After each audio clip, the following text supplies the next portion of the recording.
तो last episode के and पे हमने देखा था कि माँ ज़ूफेन अपने बेटे के साथ ड्रैगन फ्लाइंग सिटी में पहुंच जाता है, जो कि सेंट्रल प्लेन्स का एक एरिया है। तो वहां पर सिटी टू सिटी वो आगे जाने वाला है ताकि सेंट्रल प्लेन्स के अंदर जाकर वो सिटी तक पहुंच सके, जहां पर उसे वो खास चीज मिलने वाली है, वो खास गेट मिलने वाला है। लेकिन माँ गू सेंटोंग इस बात से बिल्कुल भी खुश नहीं होता। वो उसे कहता है कि फादर ये क्या हो रहा है, तुम यहाँ पर क्यों कर रहे हो, और ऊपर से तुमने यहाँ पर किस तरह से किया, तुमने अपनी कल्टिवेशन को रेडियन स्टेज के 5th लेवल पर कैसे पहुंचा दे जबकि तुम इथेरियल स्टेज के 5th लेवल पर हो। तो हमारा ज़ूफेन उसे कहता है कि मैंने यहाँ पर एक बहुत ही स्पेशल टेक्निक को मास्टर किया है। पिछले कई सालों से मैं इस टेक्निक को मास्टर कर रहा था। इसे ट्रू सेल्फ टेक्निक कहा जाता है। इस टेक्निक की मदद से मैं अपनी कल्टीवेशन को लो दिखा सकता हूँ, यानी कि मैं अपने आप को रेडियन स्टेज के 5th लेवल पर दिखा सकता हूँ। लेकिन ये टेक्निक सिर्फ और सिर्फ कल्टीवेशन को लो दिखाने के लिए नहीं है, बल्कि ये इसका एक साइड इफेक्ट है। इस टेक्निक को मास्टर किया जाता है उस वक्त इसकी अपनी कल्टीवेशन जो होती है वो वैसे ही यहाँ पर रिग्रेस हो जाती है, लेकिन आपकी ट्रू कल्टीवेशन ज्यादा ही रहती है। तो इस टेक्निक को मैंने इसलिए मास्टर किया था। ये टेक्निक मास्टर जान ने मुझे सिखाई थी।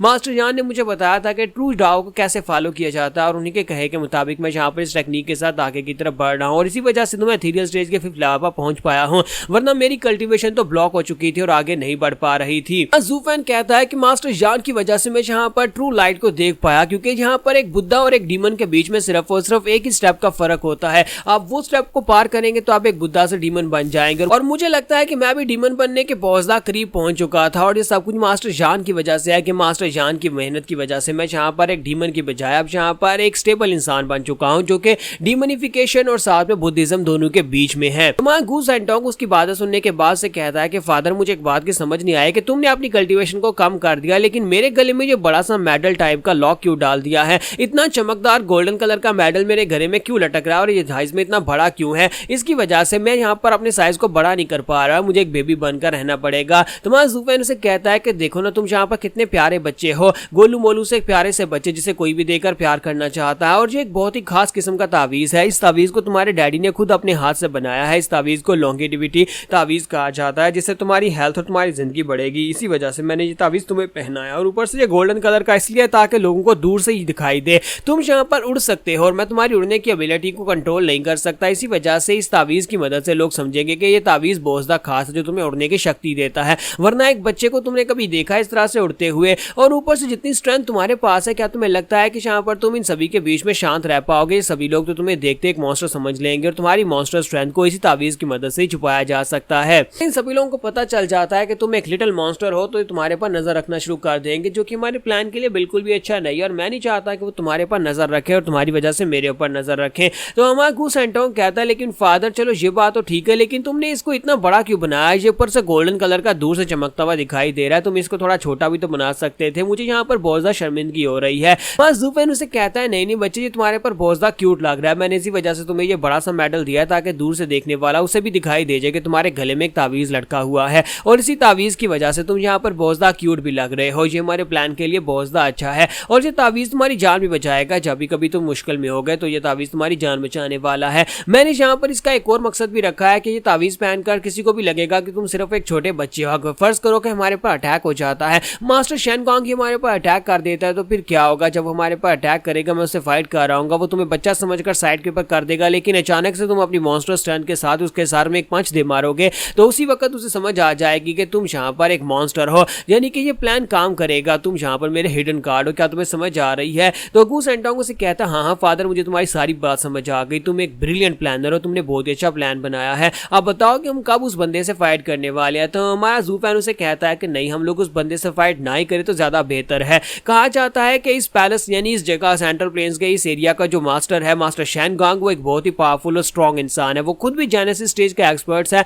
और इसके अलावा यहाँ पर जितने भी स्वर्ड किंग्स हैं उन 9 स्वर्ड किंग्स में भी उसका नाम शामिल है। ड्रैगन गार्ड ने मुझे जो नक्शा दिया था, उस नक्शे के मुताबिक मुझे लगता है कि वो लोकेशन जो है वो यहीं पर आसपास ही होनी चाहिए। हिवरली विंड गेट जो है वो यहीं पर इसी सिटी के अंदर ही होने चाहिए। इसी वजह से हम लोग फ्लाइंग क्लाउड सिटी में पहुंचे हैं, लेकिन फ्लाइंग क्लाउड सिटी का जो मास्टर है यानी मास्टर शेनगोंग, उसी के पैलेस के अंदर वो चीज हो सकती है, क्योंकि जितना ज्यादा खास ट्रेजर होगा वो खास ट्रेजर हमेशा पावरफुल लोगों के पास ही होता है, और यहाँ का जो लॉर्ड है यानी मास्टर शेनगोंग है वो उसी के पास ही हो सकता है। इसी वजह से हम लोग आगे की तरफ बढ़े, और जो मिशन काफी ज्यादा खतरनाक हो सकता है।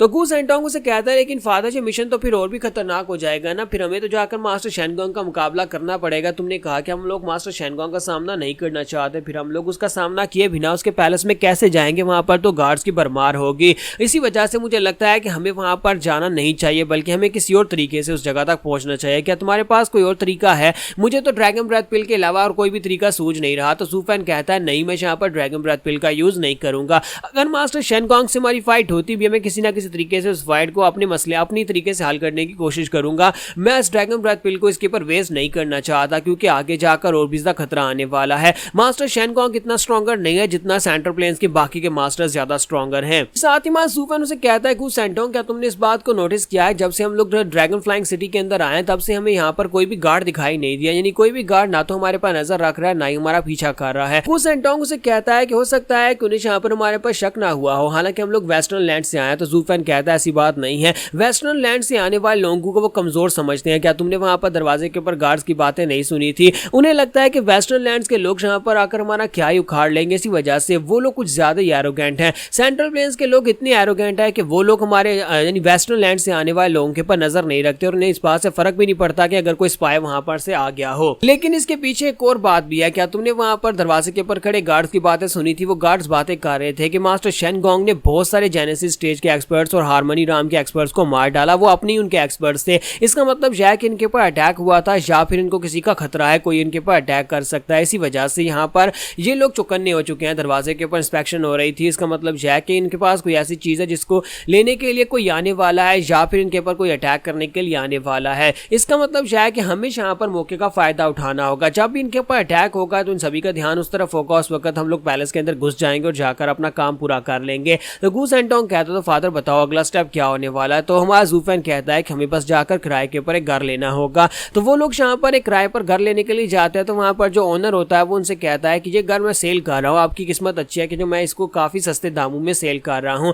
और ये बहुत ही कमाल की जगह है। तो मैं ज़ू फैन सोच रहा होता देखो तो जरा यहाँ पर सेंट्रल प्लेन में इस जैसे मास्टर्स की क्या हालत हो चुकी है, यानी कि ये खुद यहाँ पर एक रेडियंट स्टेज का पीक लेवल का मास्टर, लेकिन इसके बावजूद इसकी हालत यहाँ पर यह है कि ये घर बेच रहा है, ये एक ब्रोकर बना हुआ है। हालांकि अगर ये हमारे वेस्टर्न लैंड्स में होता तो वहां पर रेडियंट स्टेज के पीक लेवल के मास्टर को एक एल्डर की जगह दी जाती या फिर एल्डर की तरह रिस्पेक्ट दी जाती। इसका मतलब यह है कि वेस्टर्न लैंड के मुकाबले में सेंट्रल प्लेन में यानी इस एरिया में एक्सपर्ट्स को अलग नजरिए से देखा जाता है और पावर को अलग तरीके से देखा जाता है। तो इसी के साथ ही हमारा ज़ू फैन उसे कहता है कि प्राइस बताओ। तो वो लड़का उसे कहता है कि तुम्हें बस यहाँ पर इसके लिए 8 लाख स्पिरिट स्टोन्स देने होंगे। तुम्हारा ज़ू फैन कहता है तुम्हारा दिमाग तो नहीं खराब हो गया, दिन दहाड़े मुझे लूटने की कोशिश कर रहे हो? तुम यहाँ पर 8 लाख स्पिरिट स्टोन मांग रहे हो, जबकि हमारे वेस्टर्न लैंड में इससे ज्यादा अच्छा घर तकरीबन हमें 10,000 स्पिरिट स्टोन्स में मिल जाता है और तुम 8 लाख मांग रहे हो। तुम्हें नहीं लगता कि यहाँ पर ये सिर्फ और सिर्फ साधन है? घर तो हमारे रहने के लिए जगह है जिसे आज या कल छोड़कर चले जाएंगे, लेकिन स्पिरिट स्टोन्स कल्टीवेटर्स के लिए बहुत ज्यादा खास होते हैं और स्पिरिट स्टोन्स को इतनी आसानी से तुम्हें क्यों देगा?